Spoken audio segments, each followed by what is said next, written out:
vou fazer slime Eva com glitter vermelho. Vamos começar.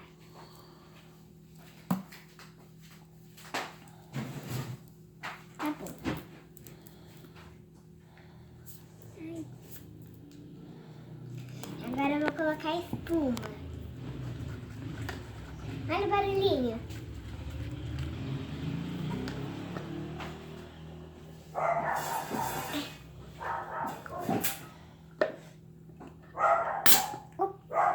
Eita! Já foi uma fumaça. Cheiro bom.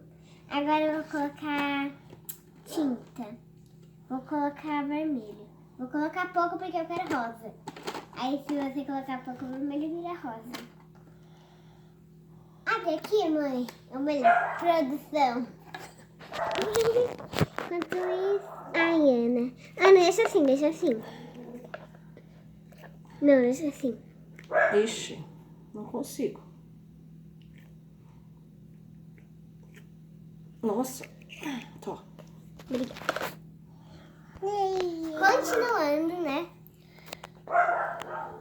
Continuando o vídeo, vou colocar só um pouquinho só de vermelho. Vamos.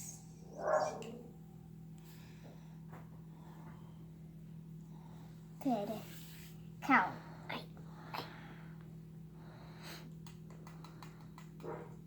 Não tá saindo.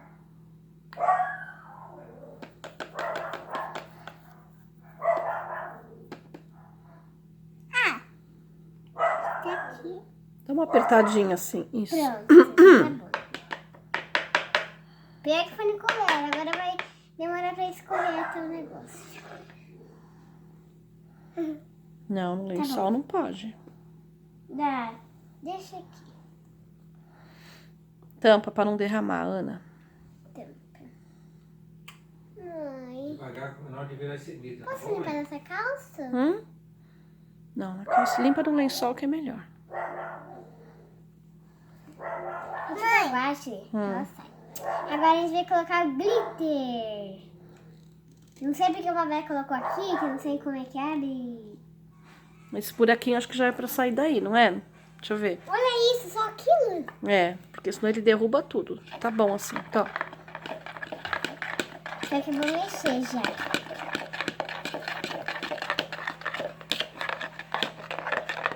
Será que coloca na escola? Não sei. E o glitter? Eu acho que vou colocar um pouquinho na escola. Tá.